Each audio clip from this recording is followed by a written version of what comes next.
by Oscar Wilde. Copyright Penguin Books Limited to Penguin Readers Level 3. The Young King and Other Stories by Oscar Wilde. Copyright Penguin Books Limited 2000. Recording copyright Penguin Books Limited 2000. Not to be publicly performed, resold, hired, copied, or re-recorded without written permission from the publishers. The Young King. The young king was alone in his beautiful room in the palace.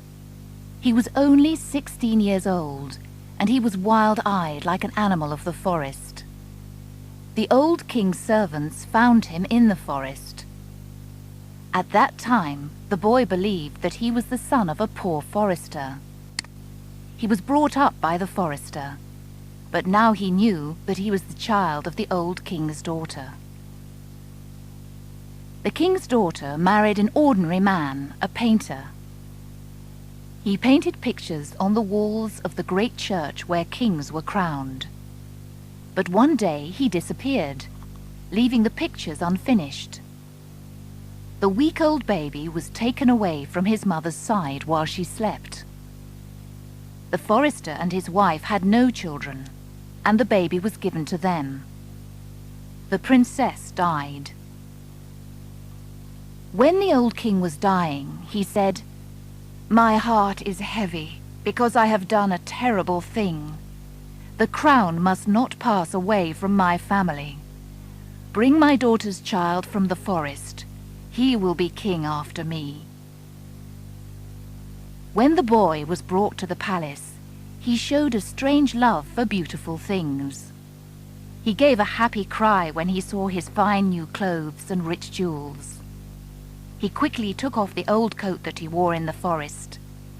He walked through the palace from room to room, looking at everything. A rich man came to see the young king one day. He found him on his knees in front of a beautiful picture from Venice. On another day, people searched for the king for hours. They finally found him in a little room at the north end of the palace. He was looking at the shape of the Greek god Adonis cut in a jewel. In bed that night, the young king thought about the beautiful clothes for his special day, a gold coat and a jeweled crown. People were working day and night to finish the clothes in time. The young king imagined himself in the great church, dressed as a king. His eyes closed and he fell asleep. As he slept, he dreamed. He dreamed that he was standing in a long, low room. Around him were cloth makers at work. Only a little daylight came in through narrow windows. The men's faces were pale and thin. Little children were working with them. They were weak and hungry, and their little hands shook. The young king went to watch one of the cloth makers. The man looked at him angrily. "Why are you watching me?" he said. "Did our employer ask you to watch us?" "Who is your employer?" asked the young king. "He is a man like me. But unlike me, he wears fine clothes, and while I am hungry, he has too much food." "You are not a slave," said the young king. "Your employer does not own you." "The rich make the poor their slaves," answered the cloth maker. "We must work to live, but they pay us too little and we die. Men call us free, but we are slaves. But these things do not matter to you. You are not one of us. Your face is too happy."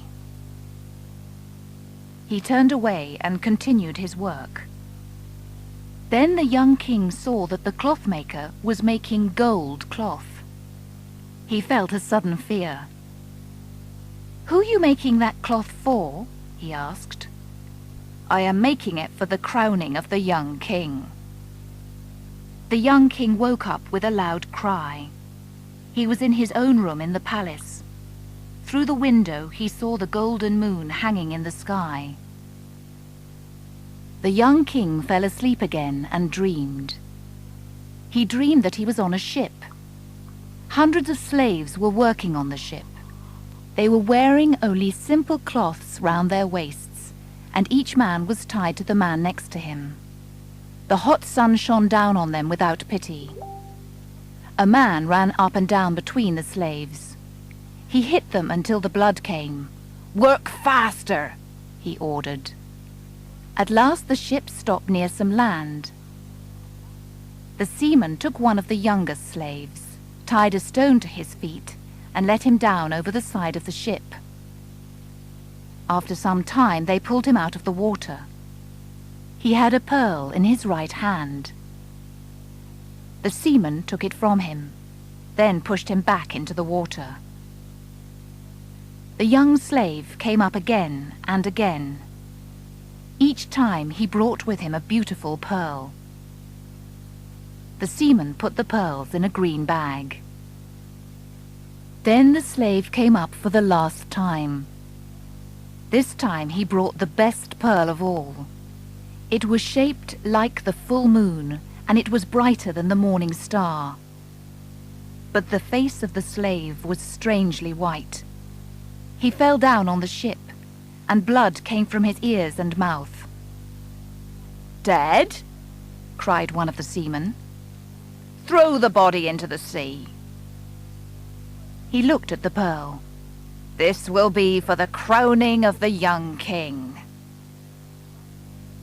When the young king heard this, he woke up with a great cry. Through the window the stars were growing weak and daylight was coming. The young king fell asleep again and dreamed. He was walking through a dark forest full of strange fruit and flowers. He continued walking until he came out of the forest. There he saw a great crowd of men working in a dry river. They were making large holes in the ground and breaking the rocks with tools. The young king turned and saw an old man standing behind him with a mirror in his hand. "Who are these men?" he asked. "The people in the walled cities have no food and little water," said the old man. "But these men are working in the river to find—" "What are they trying to find?" "Jewels for a king's crown," said the old man. "For which king?" "Look in the mirror, and you will see him." The young king looked in the mirror and saw his own face. He woke up with a great cry. Bright sunlight was shining into the room, and in the garden outside birds were singing in the trees. Government officers came into the young king's room and greeted him. Servants brought the coat made of gold cloth. Other servants placed the crown and fine jewels in front of him. The young king looked at the lovely things. They were very beautiful. But he remembered his dreams and said, "Take them away. I will not wear them." The government officers were very surprised. Some of them thought that he was joking. They laughed. He spoke to them again. "Take these things away. I will not wear them. This cloth was made by the white hands of pain. There is blood in the jewels and death in the heart of the pearl." And he told them his 3 dreams. When the men heard this, they said to him, "You do not know what you are saying. A dream is only a dream. It is not real. We cannot worry about the people who work for us. And if you do not wear these clothes and this crown, you will not look like a king. How will the people know that you are king?" "Perhaps you are right," answered the young king. "But I will not wear this coat, and I will not wear this crown. I did not wear fine clothes when I came into the palace. I will go out of the palace in the same way. Go, all of you. Only this boy may stay." The government officers and the servants left. Only one servant, a boy, stayed with the king. The young king opened a big box and took out a rough coat. This was his coat in the days when he watched animals on the hillside for the forester. The young king also took out a stick from the forest. The boy said, "Sir, where is your crown?" The young king cut a piece from a wild rose that grew near the window. He made it into a circle and put it on his head. "This will be my crown," he said. The young king left his room.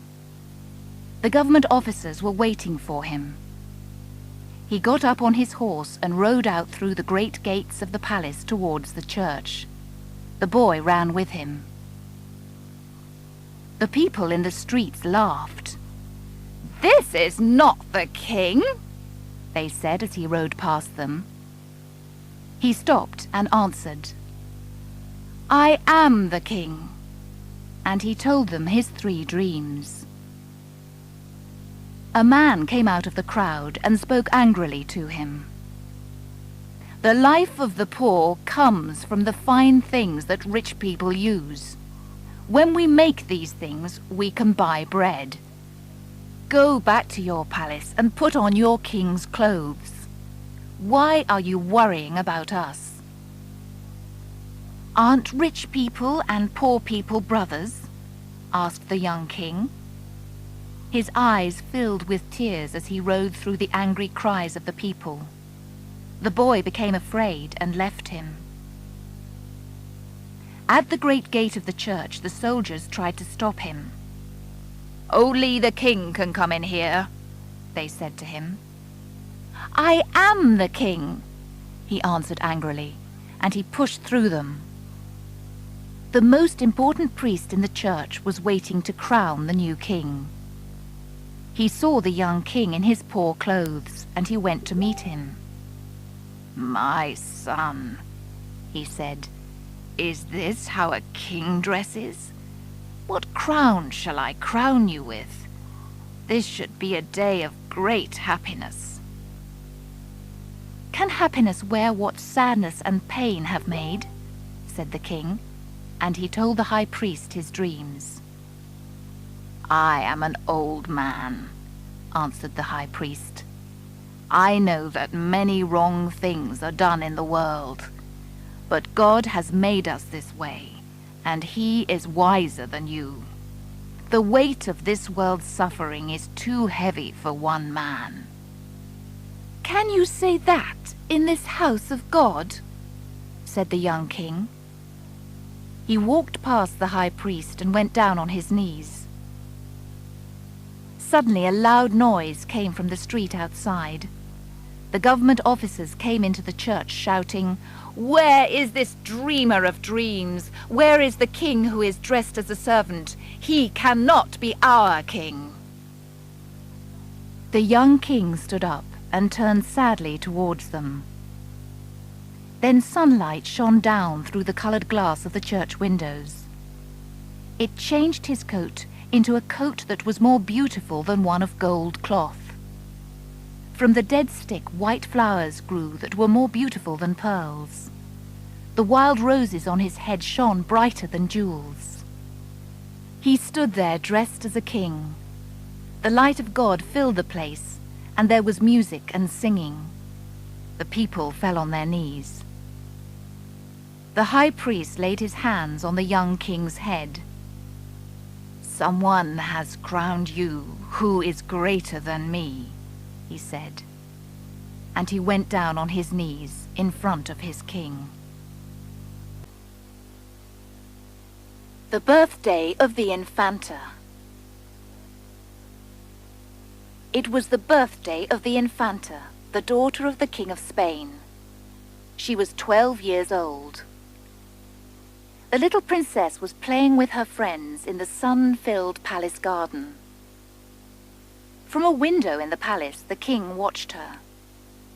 The Infanta looked just like her mother.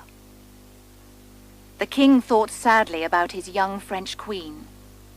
She died soon after the child was born, before she saw the beautiful flowers in the garden and the fruit on the trees. His love was great, and he could not hide her body in the ground. So an Egyptian doctor worked on her body. It stayed as fresh after death as it was in life. 12 years later, it still lay in the small palace church. Once every month, the king went there and fell down on his knees by her side. He called out, "My queen, my queen." Today, the king watched the Infanta playing in the garden. Memories of his married life returned to him. The Infanta had the same pretty ways as the queen. She moved her head in the same way when she talked. She had the same proud, beautiful mouth, the same wonderful smile. But the king felt very sad. He could not enjoy the children laughing or the sunny garden. When the Infanta looked up again at the window, he was not there. "Why has he gone away?" she said.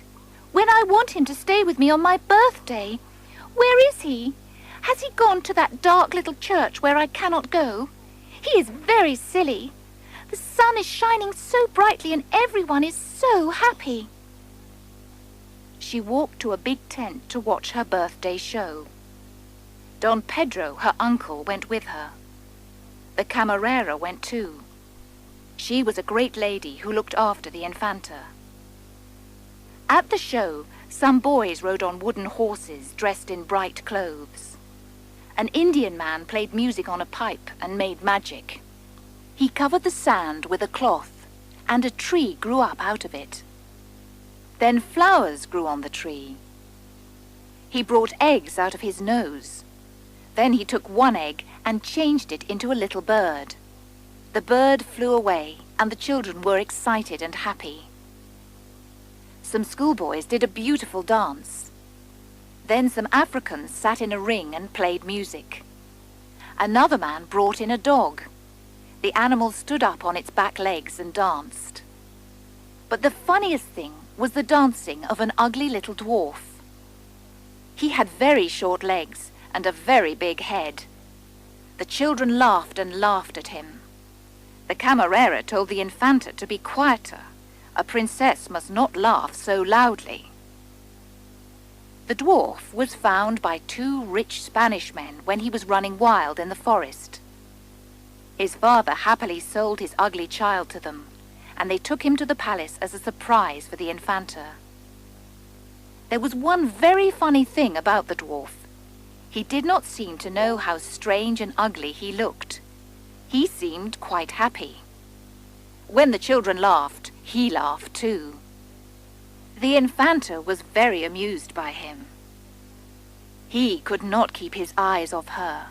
He seemed to dance just for her. At the end of his dance, she took a white rose out of her hair and threw it to him. He caught the flower and kissed it. Then he put his hand on his heart and went down on one knee in front of her. He was smiling, and his little eyes were bright. The Infanta laughed at this for a long time. She wanted the dwarf to dance again. But the camarera said, "The sun is too hot. The Infanta should go back to the palace for her birthday dinner. The dwarf can dance again for you later." So the Infanta went back to the palace, and the other children followed her. The little dwarf was very, very proud. He ran out into the garden, kissed the white rose, and jumped up and down happily. He told the flowers, "The Infanta has given me this beautiful white rose. She wants me to dance for her a second time." They moved their heads, but they did not seem to hear him. He told the birds, but they did not stop singing. Perhaps their song was about him and the Infanta. "The Infanta has given me a white rose, and she loves me. Oh, I want to be with her in the palace. I can be her friend and play with her and teach her nice things. I can make a pipe and play music on it for her. I can teach her how to call the birds. Yes, she must come to the forest and play with me. We will dance on the fresh grass. When she is tired, I will find a soft bank of flowers for her. Then she can rest on it." He looked at the palace. The doors and windows were shut to keep out the midday heat. Then he saw a little door which was open. He went through it. He was in a beautiful room. There was gold everywhere, and the floor was made of colored stones. But the little Infanta was not there. The dwarf came to a second room. In the center there was a big round table with red books on it. This was the room where the government officers met. The little dwarf was afraid, but he thought of the pretty Infanta. "I must continue," he said, "and find her. I will tell her that I love her. I will ask her to come away with me after my dance. I know that she will come to the forest with me." He smiled as he thought of it. He went into the next room. This was the brightest and the most beautiful of all the rooms. The tables and chairs were made of silver, and the floor was of sea-green stone. But he was not alone. He saw someone, a small person, standing in the shadow at the other end of the room, watching him. He shouted with excitement and moved out into the sunlight. As he moved, the other one moved too. He saw it clearly. This was not the Infanta. It was a terrible, ugly thing. It was not shaped like other people. It had short legs and long arms, and its big head was covered with long black hair. He looked angrily at it, and it looked angrily back at him. He laughed, and it laughed. He went towards it, and it came to meet him. "What is it?" He looked at the rest of the room.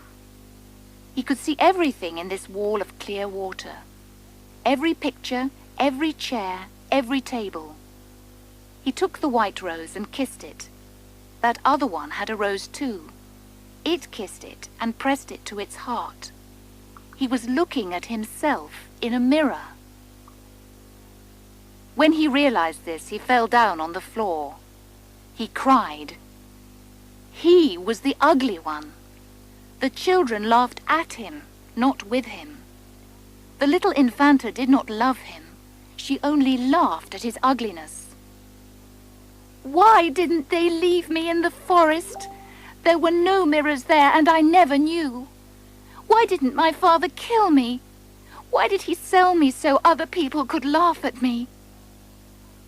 Hot tears poured down his face. He pulled the white rose to pieces and threw the pieces away. The other one did the same. When he looked at it, it looked at him with a face full of pain. He covered his eyes and lay in the shadow. When the Infanta and her friends came into the room, they saw the ugly little dwarf. He was lying on the floor and hitting it with his hands in the strangest way. They shouted happily and stood round and watched. "His dancing was very funny," said the Infanta, "but this is funnier." The little dwarf did not look up. He lay there, crying very quietly. Then he made a strange noise and put his hand on his side. Then he fell back and lay there. "That was wonderful," said the Infanta. "But now you must dance for me." "Yes," cried the children, "get up and dance." But the little dwarf did not answer. The Infanta was angry and called her uncle. He was walking with the king's doctor in the garden outside. "My funny little dwarf is not listening to me," she cried. "You must wake him up. Tell him to dance for me." Don Pedro hit the dwarf. "You must dance," he said. "The Infanta of Spain wants to see you dance." But the little dwarf did not move. The king's doctor looked at the dwarf and put his hand on the little man's heart. "Oh, princess," he said, "your funny little dwarf will never dance again. That is very sad, because he is very, very ugly. Even the king laughed at him." "Why won't he dance again?" asked the Infanta. "Because his heart is broken. He did not want to live, and he is dead." The Infanta was angry. "In future," she cried, "I will only play with people who have no hearts." And she ran out into the garden. The Happy Prince. The statue of the Happy Prince stood high above the city. It was covered with gold. Its eyes were bright blue jewels, and a red jewel hung from its waist. Everyone thought that it was very beautiful. "Why aren't you like the Happy Prince?" mothers said to their little boys when they cried. Sad men looked at the statue and said, "I am glad that someone in the world is happy." One night, a little bird flew alone over the city. The other birds were all in Egypt now. "Where can I stay tonight?" he thought. Then he saw the statue. "I will stay there," he thought. "It is high up, so there is plenty of fresh air." He landed between the feet of the Happy Prince. "I have a golden bedroom," he thought. But as he put his head under his wing, a large drop of water fell on him. He looked up. "That is very strange," he thought. "There is not a cloud in the sky, but it is raining." Then another drop fell. "I cannot stay on a statue that does not keep me dry," he thought. "I must find another place." And he decided to fly away. But as he opened his wings, a third drop fell. He looked up and saw... What did he see? The eyes of the Happy Prince were full of tears. Tears ran down his golden face. The face was very beautiful in the moonlight, and the bird felt sorry for him. "Who are you?" asked the bird. "I am the Happy Prince." "Then why are you crying? I am wet with your tears." "When I was alive," said the prince, "I had a heart like every other man. But I did not know what tears were. I lived in a palace where there was no sadness. In the daytime I played with my friends in a beautiful garden, and in the evening I danced. There was a high wall round the garden, but I did not know what lay on the other side. So I was called the Happy Prince. I was pleased with my little world. Now I am dead, and they have put me up here. I can see all the unhappiness of my city. My heart now is made of a cheap metal, but even that poor heart can feel. And so I cry."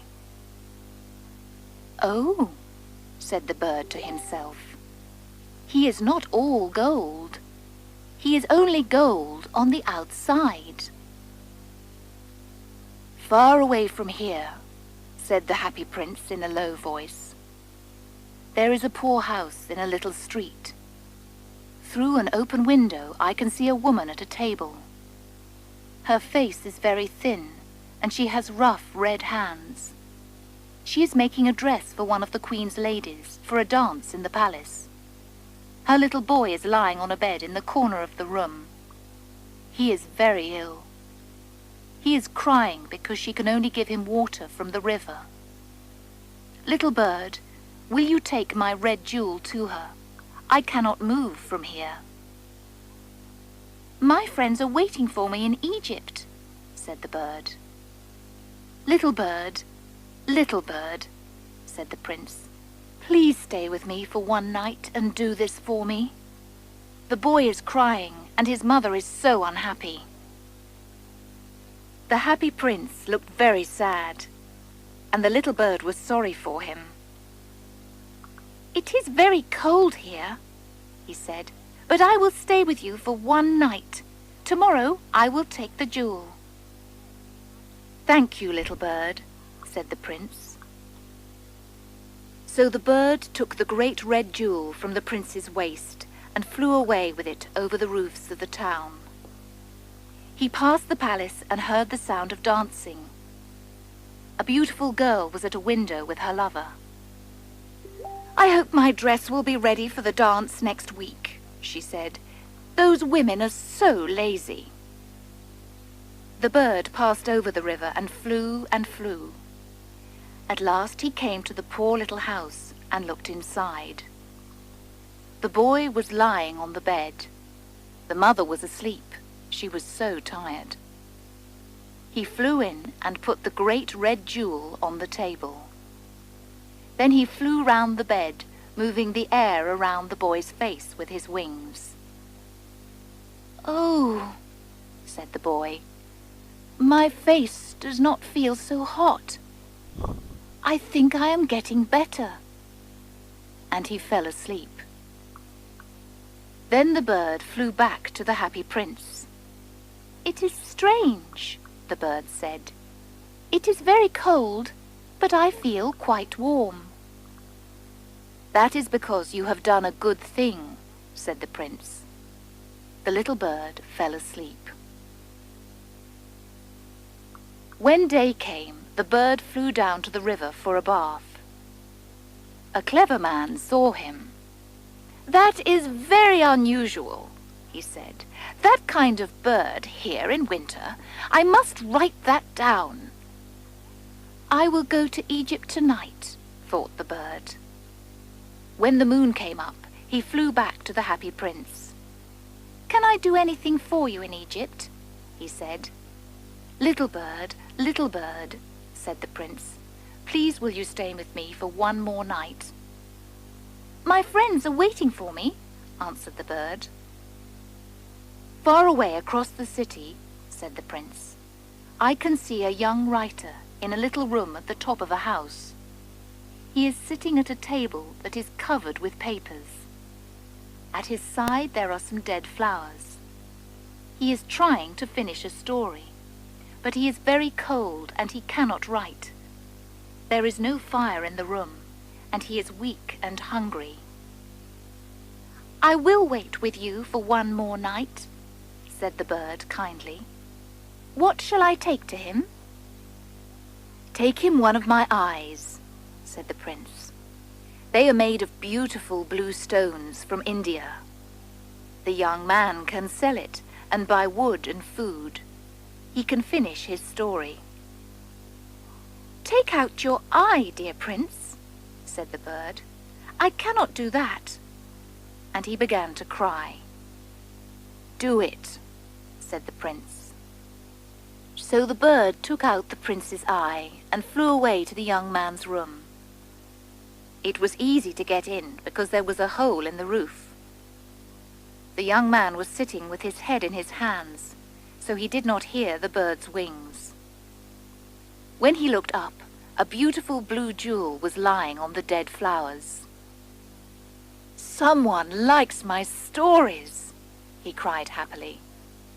"This is a gift from someone who has read my books.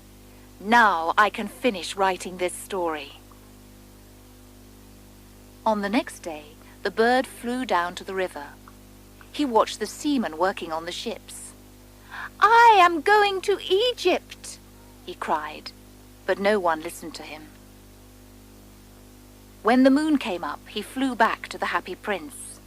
"I have come to say goodbye to you," he said.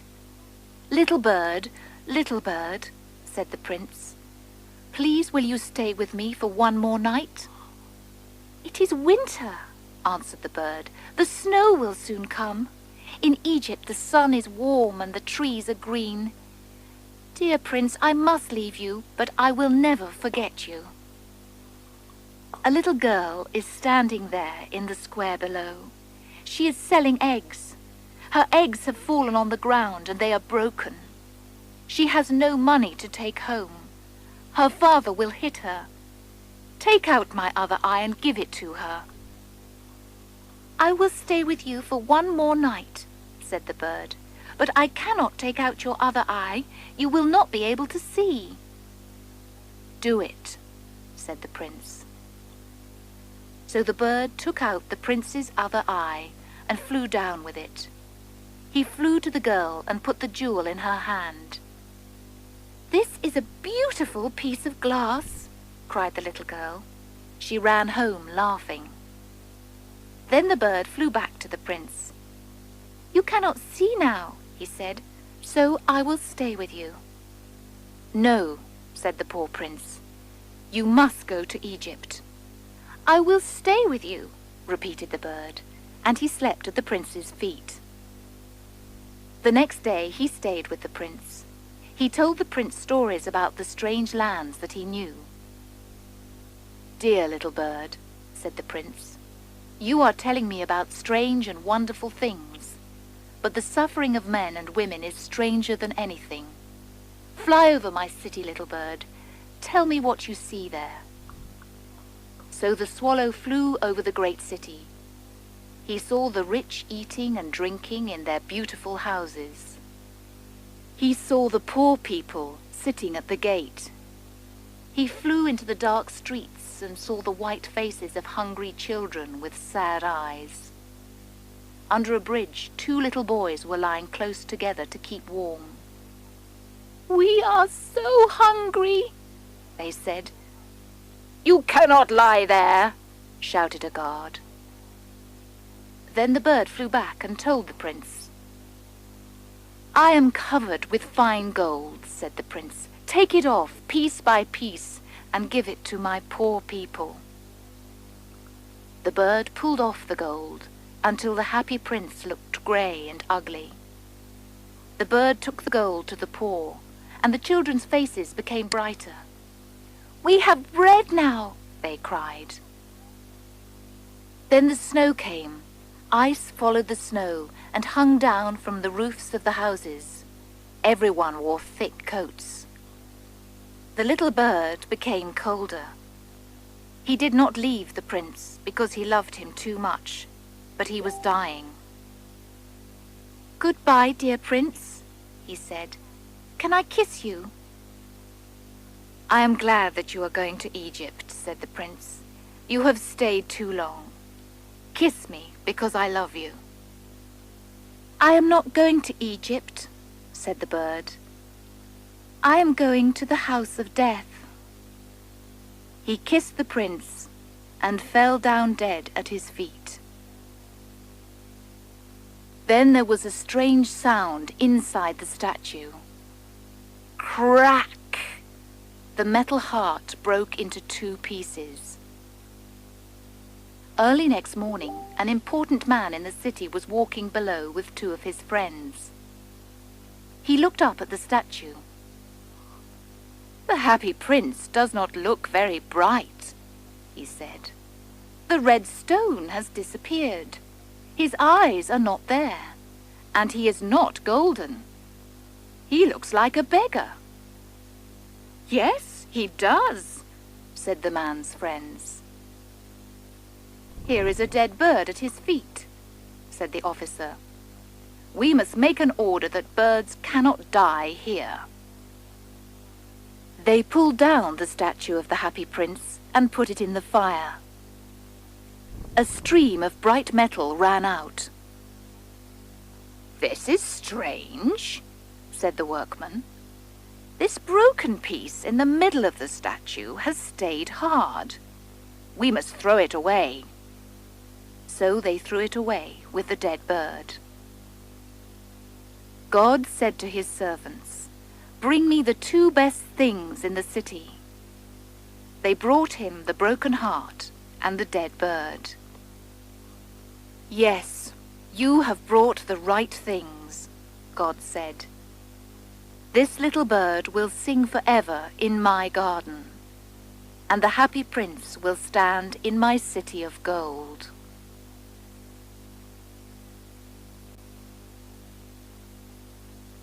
The Fisherman and His Soul. The young fisherman went out in his boat every evening and threw his nets into the water. Sometimes he did not catch much, but sometimes the fish came in from the deep sea and swam into his nets. Then he took them and sold them in the town. One evening, the net was very heavy. The young fisherman laughed. "Perhaps I have caught all the fish in the sea," he thought. He pulled and pulled, and the net came nearer and nearer to the boat. At last it came to the top of the water. There were no fish in it, only a sleeping mermaid. Her hair was like gold. Her body was silver and pearl. She was very beautiful. The young fisherman picked her up in his arms. When he touched her, she opened her deep blue eyes with fear. She tried to escape, but he held her tightly. She began to cry. "Please, please don't take me away," she said. "I am the daughter of the king of the sea. He only has me, and he is old and alone." The fisherman answered, "You can go if you make a promise.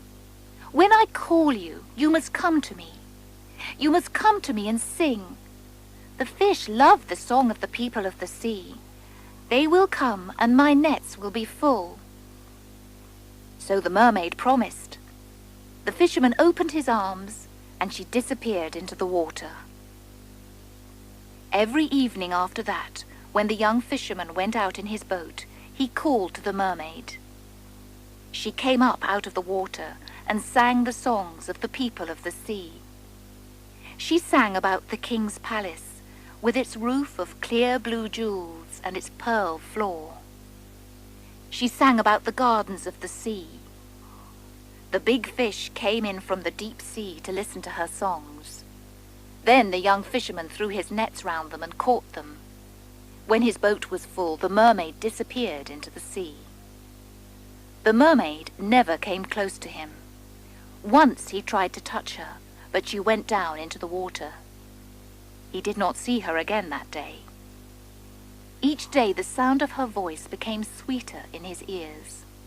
He forgot about his nets and his boat. The fish came, but he did not see them.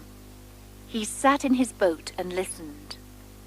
Darkness closed round him, and the moonlight changed his brown arms to silver.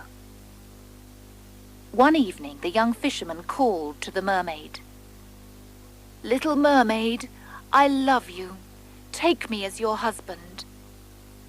But the mermaid answered, "No, you have a man's soul. Send away your soul, and I will love you." The young fisherman said, "I do not need my soul. I cannot see it. I cannot touch it. Of course I will send it away." He held out his arms. "I will send my soul away, and you will be my wife. We will live in the deepest part of the sea, and you will show me the wonderful things in your songs." The little mermaid laughed with happiness and hid her face in her hands. "But how can I send my soul away?" cried the fisherman. "Tell me how to do it." "I do not know," said the little mermaid. "The people of the sea have no souls." She looked at him sadly and swam away. Early the next morning, the young fisherman went to a priest's house. "Father," he said, "I am in love with one of the people of the sea, but I cannot marry her because I have a soul. Tell me how to send my soul away. I do not need it. I cannot see it. I cannot touch it." The priest answered, "Stupid man, your soul was given to you by God. It is the most important thing that you have. It is like the gold and jewels of kings. The people of the sea have no souls, and like animals do not know right from wrong." "Father," said the young fisherman, "I caught the daughter of the king of the sea in my net. She is more beautiful than the morning star, and whiter than the moon. I will give my soul for her body. I must send my soul away." Go away," cried the priest. The young fisherman went into the city. The market sellers called to him. "What are you selling today?" "I will sell my soul. I do not need it." "We do not want to buy your soul. What can we do with it? Sell us your body and become a slave, but do not talk about your soul." The young fisherman thought, "This is very strange. The priest tells me that a soul costs more than gold and jewels. I do not understand." He went down by the sea to think. At last he remembered that there was a witch near the beach. He ran along the sand to the place where she lived. She knew by magic that he was coming. She laughed and waited for him. "What do you want?" she cried as he ran towards her. "I can give you anything, but everything has its price." "I only want one small thing," said the young fisherman. "But the priest was angry when I asked him for it, and the market sellers laughed at me, so I have come to you." "What do you want?" asked the witch, coming nearer. "I want to send my soul away from me," answered the young fisherman. "What will you give me if I help you?" asked the witch, looking at him with her beautiful eyes. "5 pieces of gold, and my net, my house, and my boat. But tell me how I can lose my soul." She laughed. "I am a witch. I can have all the gold and silver that I want." "So what shall I give you? What shall I do?" She put her thin white hand on his head and smiled at him. "You must dance with me, pretty boy," she said. "Only that? Nothing more?" cried the young fisherman. "Only that," she answered, and she smiled at him again. "We must dance when the moon is full. Tonight you will come to the top of the mountain. It is the witch's meeting place, and he will be there." "Who is he?" asked the young fisherman. "Come tonight, stand near the tree on the top of the mountain, and wait for me. When the moon is full, I will be with you. Then we will dance together on the grass." "But you will help me to send my soul away?" The sunlight shone on her red hair. "I will," she answered. "You are the best of witches," cried the young fisherman, "and I will dance with you tonight." He smiled at her.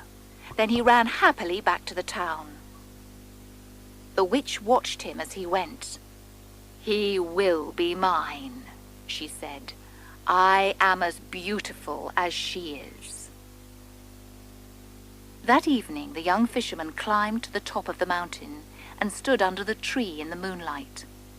The sea lay far down below, and the shadows of the fishing boats moved on the water. At midnight the witches came flying through the air. "Phew!" they said as they came down to the ground.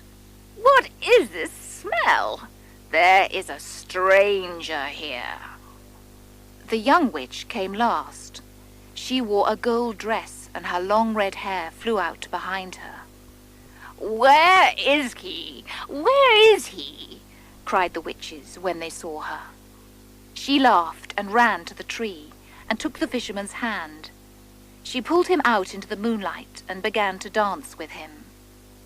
The other witches began to dance too, round and round. Then there was the sound of a horse, but he could not see a horse. He felt afraid. "Faster, faster," cried the witch. She put her arms round his neck. He knew that something terrible was watching him. Then he saw someone under the shadow of a rock. It was a man dressed in black. His face was white, but his mouth was like a red flower. His hands were white and heavy with rings. He watched the young fisherman as he danced. Suddenly the dancers stopped and went to kiss the man's hands. He smiled proudly, but he was still looking at the fisherman. "Now we must go to him," said the witch, and the fisherman followed her. But when he was close to the man, the young fisherman suddenly called out God's name. He did not know why he called it. The witches cried out and flew away. The man closed his eyes in pain. He called to his horse, jumped up onto its back, then turned and looked sadly at the fisherman. The witch with the red hair tried to fly away too, but the fisherman caught her arm and held her. "Take your hand off me!" she cried. "No," he answered. "First you must tell me the secret." "What secret?" said the witch, fighting like a wild cat.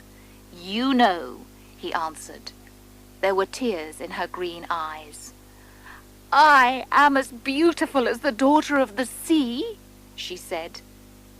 He pushed her away. "If you do not keep your promise, I will kill you." Her face was grey. "All right," she said. "It is your soul, not mine." She took out a little knife in a green case. "The shadow of the body is the body of the soul. Stand by the sea with your back to the moon. Cut your shadow away from your feet and order your soul to leave you." He took the knife. Then he began to climb down the mountain. His soul inside him called out, "I have lived with you for many years, and I have been your servant. Do not send me away from you. How have I hurt you?" The young fisherman laughed. "You have not hurt me, but I do not need you. My love is calling me." He stood on the sand with his back to the moon. His shadow lay in front of him. His soul said, "If I must go away, do not send me away without a heart. There is no love or kindness in the world, and I am afraid I need to take your heart with me." "My heart belongs to my love," he answered. "So do not wait. Go. I do not need you."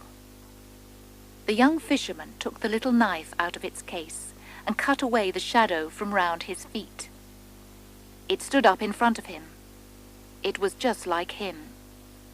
He stepped back and put away the knife. He was afraid. "Go," he said. "I never want to see you again." "No, we must meet again," said the soul. "How will we meet?" cried the young fisherman. "Will you follow me into the deepest part of the sea?" "Once every year I will come to this place and call to you," said the soul. "Perhaps you will need me." "Why will I need you?" cried the young fisherman. "But do what you like." Then he jumped into the sea. The little mermaid came up to meet him. She put her arms round his neck and kissed him. Then they went down into the sea. The soul went away crying.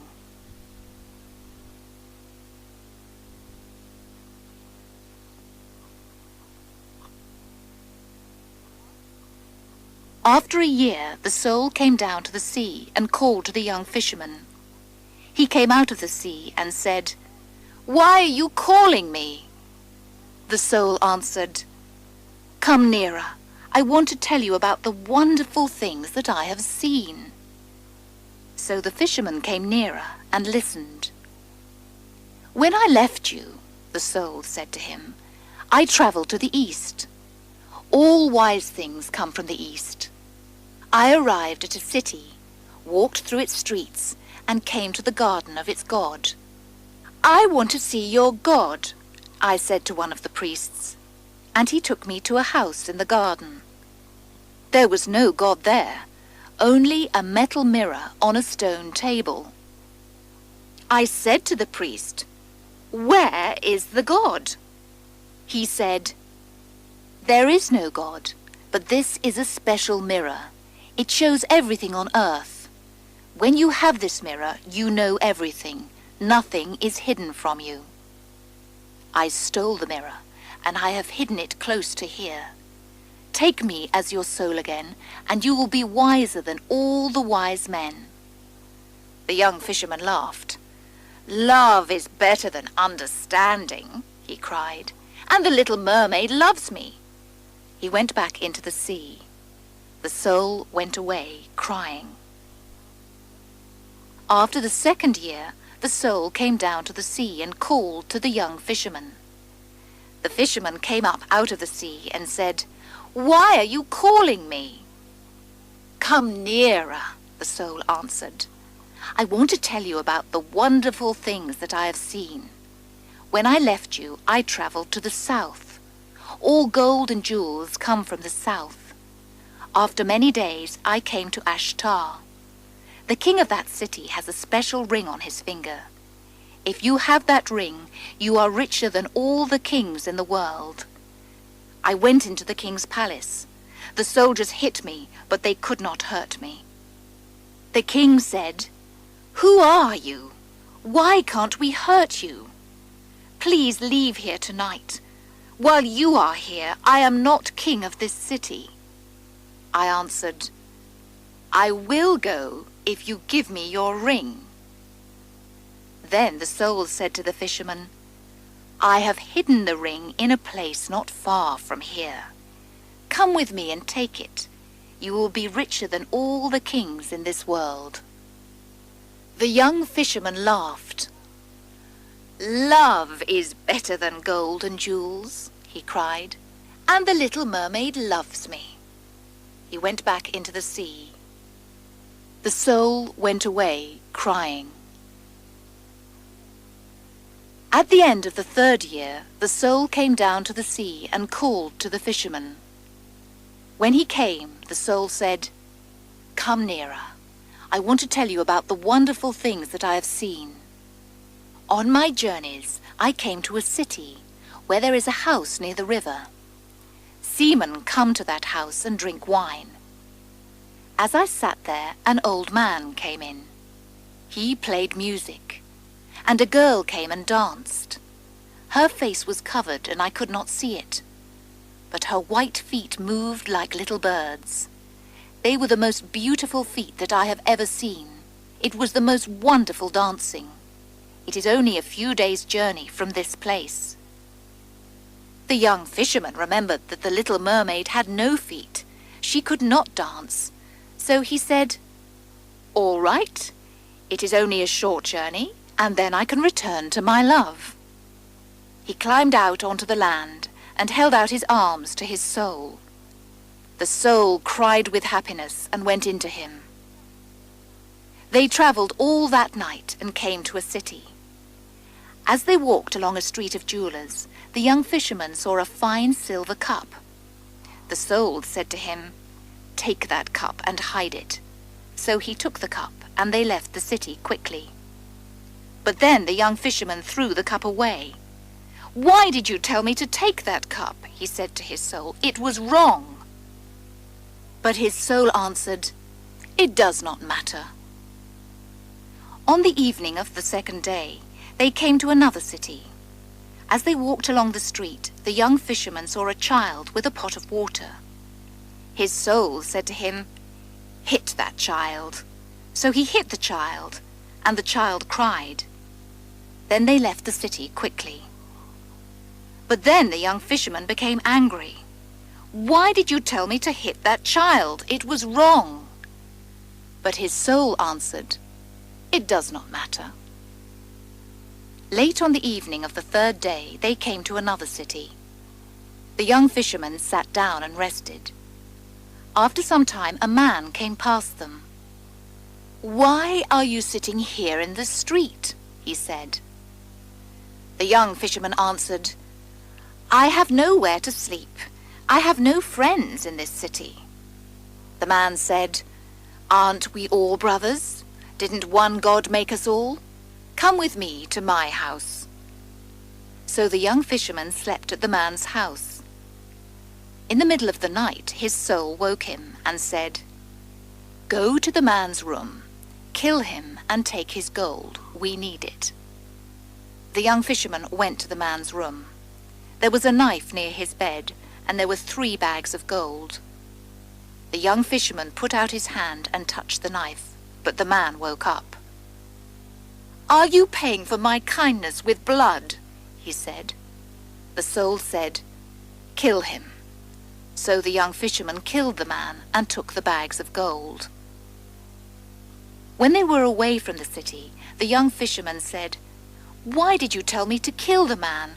Why did you tell me to take his gold?" The soul answered, "It does not matter." "No," cried the young fisherman, "it does matter. Why have you done this to me?" His soul answered, "When you sent me out into the world, you did not give me a heart." The young fisherman said, "You are bad. I forget my love when I am with you." He threw the bags of gold away. "I sent you away before, and I will send you away again." He turned his back to the moon. Then, with the little knife, he tried to cut away the shadow of the body, which is the soul. But the soul said, "A man can only send his soul away once in his life. You must keep me with you forever." The young fisherman said, "I will go back to the place where the mermaid sang. I will call her. I will tell her about the bad things that I have done." His soul said, "There are many women who are more beautiful. There are the dancing girls of Samaris. They laugh while they dance. Come with me to that city." The young fisherman did not answer. He travelled back to the place where his love sang. He called to the little mermaid, but she did not come. He built a hut in the rocks, and he called to the mermaid every morning and every night, but she never came up out of the sea to meet him. A year passed, and the soul thought, "I have offered him bad things, but his love has been too great. Now I will offer him good things, and perhaps he will come with me." So the soul said, "I have told you about the happiness of the world. Now I will tell you about the world's pain. I will tell you about people who are hungry, poor, and sick. Let's go and help those people." But the young fisherman did not answer. A second year passed, and the soul said, "Your love is stronger than I am. Let me into your heart, and then I can be part of you again." "Of course you can come in," said the young fisherman. "I cannot find a way into your heart," said his soul. "There is no room, because your heart is so full of love." "I would like to help you," said the fisherman. As he spoke, a great sound of crying came from the sea. One of the people of the sea was dead. The young fisherman left his hut and ran down to the water. Black waves hurried into the land, and they brought with them the body of the little mermaid. The fisherman threw himself down next to her and held her in his arms. He kissed the cold red mouth. More waves came. The sound of crying came from the palace of the Sea King. "The sea is coming," said his soul. "If you stay here, it will kill you. Come away." But the young fisherman did not listen. "Love is better than being wise or rich," he said to the little mermaid. "Love is beautiful. I was bad and I left you. Then I called you and you did not come. But my love stayed with me and was always strong. Now you are dead and I will die with you." The sea came nearer and tried to cover him with its waves. The fisherman knew that the end was near. He kissed the cold face of the mermaid, and then his heart broke. His soul found a way into it and became part of him again. And the sea covered the young fisherman.